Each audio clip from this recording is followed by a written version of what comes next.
Hi, it's Wednesday. A lot to talk about today, so let's get started. Before I get started on the letters, though, I'm going to do a little commercial here because I'll forget at the end. This Saturday, the 7th, I will be at John Christ Winery in Avon Lake if you are from this area. This is my first event of the season because it's September, and this will be my first outing since surgery, so we'll see how that goes.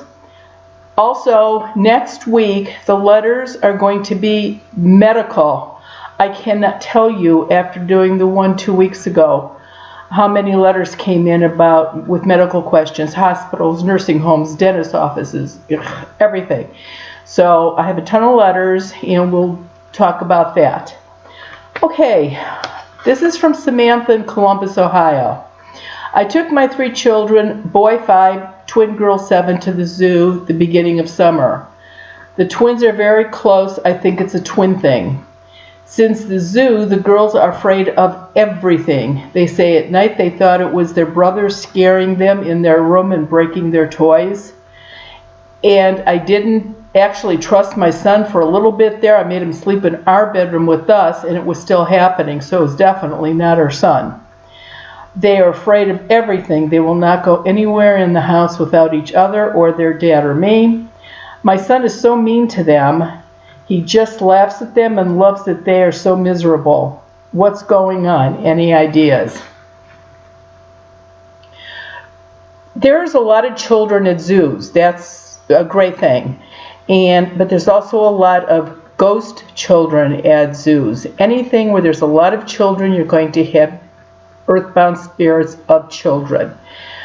Apparently, I'm going to guess because they thought it was their brother, that it's the little boy that followed you home from the zoo. And seems like he's got a pretty good influence on your son. I'm going to guess because that's a twin. Twins have each other. They play with each other. He probably felt a little bit left out. So he saw this little boy ghost, because kids are good. They can see him, and he invited him home with him. And I think he's just being mean to the girls, or making your son be mean to the girls.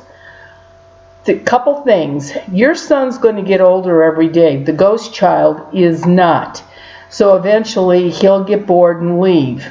But if you wanted to go faster, go ahead and get a smudge stick and smudge the house, because it will definitely make him really lethargic, very laid back, and the girls will definitely feel better.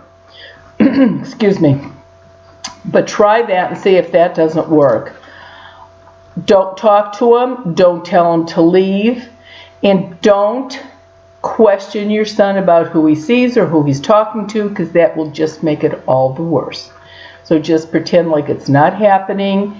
Smudge. The kids are in school now. Smudge when they're at school, and see if the girls don't feel better.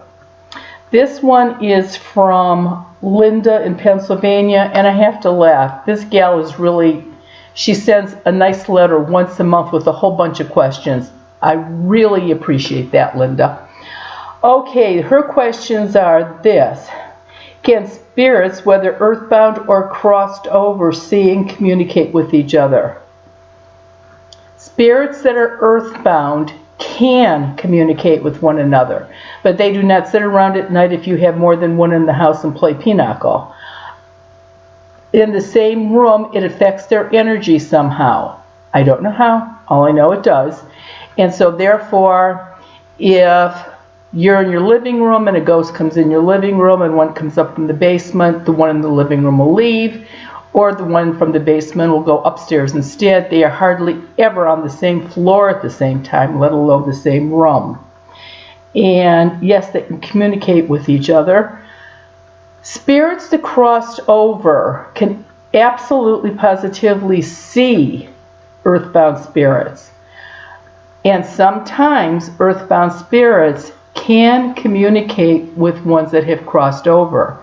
It's almost like live people. Some people have that ability, some people don't. If they had that ability when they were alive, they probably still have it being earthbound. Do spirits that cross over take their memories with them? Yes, absolutely. Who they know, who they love, everything. Can mirrors absorb some of the owner's energy? No. Mirrors can have portals in them, but they cannot absorb anybody's energy. Absolutely not. And then with this mirror thing, will the next person who owns that mirror sense the energy? Nope, not at all. And what happens to spirits inhabiting a building when the building is demolished? Nothing. They just go to another building. They don't hang around on the ground. They're going to go someplace where they can get energy from live people. Next one. We bought this house in December of 2018. The house was built in 1930. The afternoon of the closing, I went out the house and smudged. The house had been on the market and empty for a year.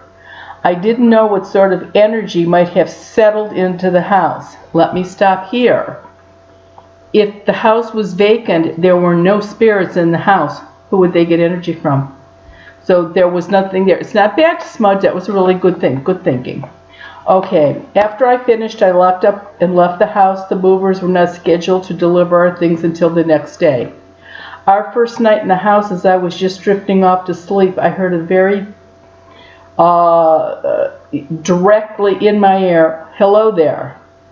I startled because it's just my husband and I, and he was sleeping next to me facing the other way, so it could not have been him. The next day, as I lay down to go to sleep, I felt my hair being played with. During the night, I woke up to see a ghostly image of a man's shoulder disappearing. One of the former owners of the house did pass away here. He owned the home the longest, from 1944 to 1986. He actually died in the living room, which was turned into a bedroom. Do you think this could possibly have been that man giving me his blessings to stay in the house? It has not happened since. Yes, it is probably the man that died in the house, and he is there just visiting, and he must like what you're doing. He must not be upset.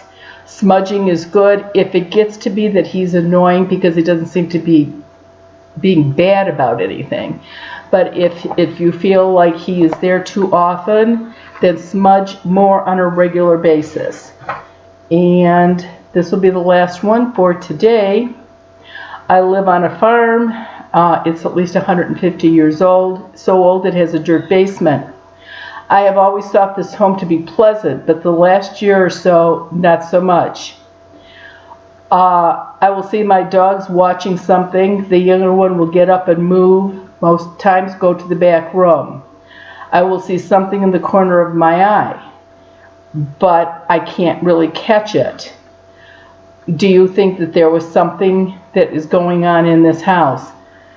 In all honesty, Darlene, I would need a phone call from that house. There absolutely could be something going on, but I would not know just from this letter. Everything that you are saying could possibly, very possibly, have a ghost in it.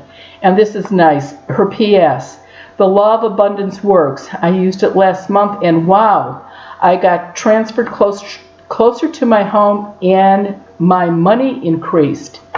That's terrific. Actually, August must have been a really good month for a lot of people with the law of abundance, because I got so many messages about everybody really having a really, really good month from the law of abundance. Okay, again, next week we will be talking about medical stuff, so if you have any letters or any questions, you want to get them to me before next Wednesday. Thanks so much and have a great week.